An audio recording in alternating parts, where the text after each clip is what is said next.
Denver 7 On Demand is brought to you by Ferguson and BAC Appliance Center, the best in bath, kitchen, and lighting for your home. I'm Brian Sanders. And I'm Molly Hendrickson with the latest from Denver 7. Only takes a few hot days to ramp up the fire danger here. There are a few fires burning right now in Colorado, mostly in the high country, and thankfully nothing too significant. Denver 7 reporter Eric Lufer is live near DIA, where a fire there almost got out of control on Thursday. The fire that burned near DIA yesterday was in this big open space. It's over the hill. We couldn't get close to the actual burn scar, but you can see how overgrown this field is, and that is actually due to all the moisture, which is supposed to help with wildfires, right? But with this heat, it can change in an instant. Now we've got dry grasslands that are really ripe for fires. Air Tracker 7 flew over the fire yesterday, again just west of Denver International Airport. Small one, only about 10 acres. And when we think of fires, we usually think of the big ones, the ones that destroy homes. We haven't seen anything like that this season, but you just never know. Things can change in an instant, and we've always got to be vigilant, because as we come back here on camera, this is the kind of stuff that can burn quickly, and it is all over the Front Range thanks to all that moisture ahead of the heat. I'm Eric Lufer, Denver 7. Lawmakers in Colorado are busy spending their summer asking if our state schools are safer now than they were before the Columbine shooting. Thursday, they held the first of 4 school safety committee hearings at the Capitol. This comes just months after the deadly shooting at STEM School in Douglas County. It was a packed house. Lawmakers heard from school safety experts, students, and concerned parents. The big question is, why do students want to harm their classmates and their teachers? Like, why can't we ask that and get to the root cause of that? The goal is to come up with solutions and draft legislation to improve school safety by the end of October. Today, people will gather at the detention center in Aurora to hold a candlelight vigil as Denver waits to see if the president will follow through with massive ICE raids across the country. You might recall there were supposed to be raids 2 weeks ago, but the president called them off. So despite the New York Times reporting that raids will begin over the weekend, it's still unclear if that will actually happen come Sunday. Meanwhile, Denver's mayor, Michael Hancock, went on camera last night and pledged his support for the undocumented community. But the reality is that this is who America is, and we have not stood up to the values and the culture in which built this nation in dealing with our immigrants. The president says thousands of families could be deported during the raids.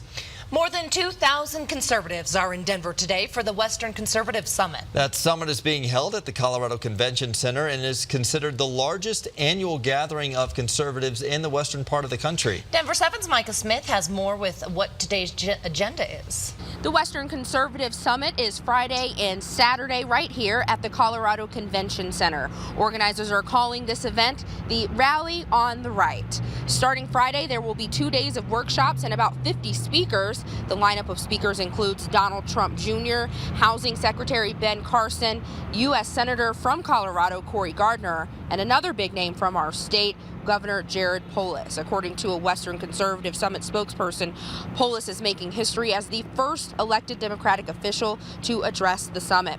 Western Conservative Summit Chairman Jeff Hunt says this is a perfect time for conservatives to get together and talk about solutions to the state's problems. Conservatives are fired up. If you look at what happened during this last legislative session, conservatives felt that our state went in a totally different direction, a very liberal, a very progressive direction, much more like California than kind of the independence of the West that Colorado's known for. So they're fired up, and that's reflected in our ticket sales. Registration for the summit began at 8 a.m. on Friday and will continue on Saturday again at 8 a.m. For full coverage of this event, head on over to your free Denver 7 app.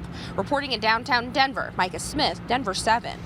Cranes are a common sight across the Denver skyline, but now they may clutter East Colfax if the city planner gets his way. It's another spin on a story that's become so common in our Colorado. How do you protect the character of a neighborhood while keeping up with the times and providing for residents? Well, part of a plan for the future of East Denver includes allowing for taller developments, but the idea of high-rises isn't sitting well with homeowners. I don't need luxury townhouses up and down Colfax. I don't need 8-story development up and down Colfax.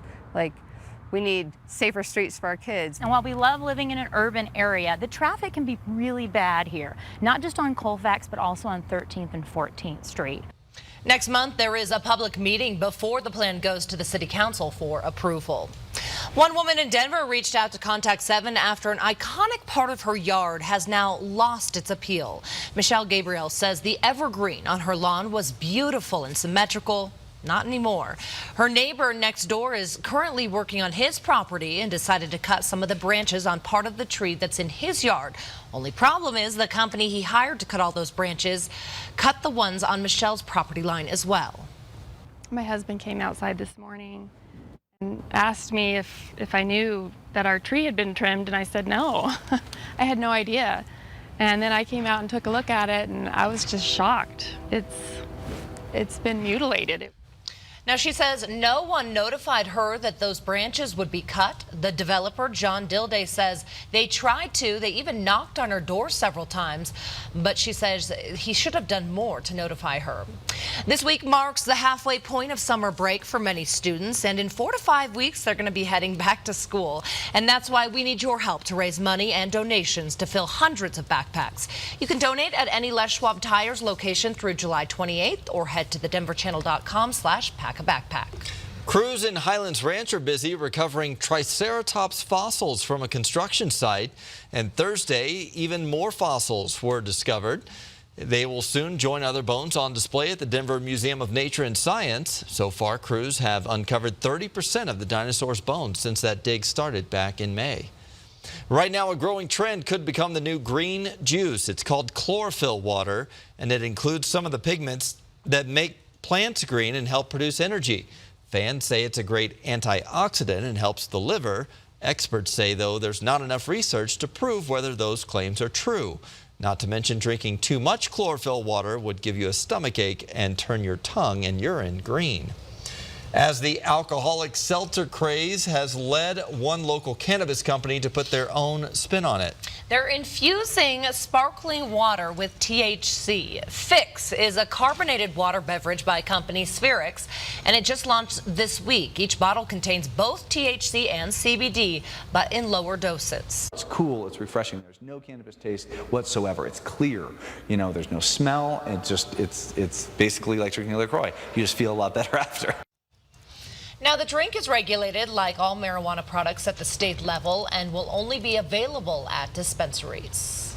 Lisa is here with a look at a hot weekend. It is beautiful, you guys. Take a look at this shot. This is from City Park. It's gorgeous. We've got blue skies, and yeah, things are going to get hot. This morning, walking out the door to 60s and 70s, but it's not going to take long. Take a look at Futurecast and how warm it gets early on. We'll see a mostly sunny sky and then some low 90s as early as 12. That means 80s here within the next few hours by about 9-10 o'clock. We'll get a couple of building clouds by midday today, and there is going to be a chance for a few thunderstorms later today. 90s, though, mid to upper 90s for highs, some near triple-digit heat down across southeastern Colorado, 70s and 80s for the mountains. We briefly saw a few storms last night. It's going to be a similar scenario this evening where you can get a bit of a light show, a little thunder, lightning, and some brief rain, but it's overall going to be pretty dry.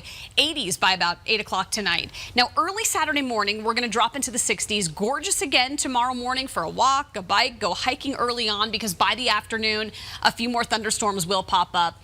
And again, we're going to hit highs in the mid to upper 90s, so it's going to be another pretty toasty day on our Super 7 day. The Rockies are back in town. Tonight we have a game. First pitch is at 6:40.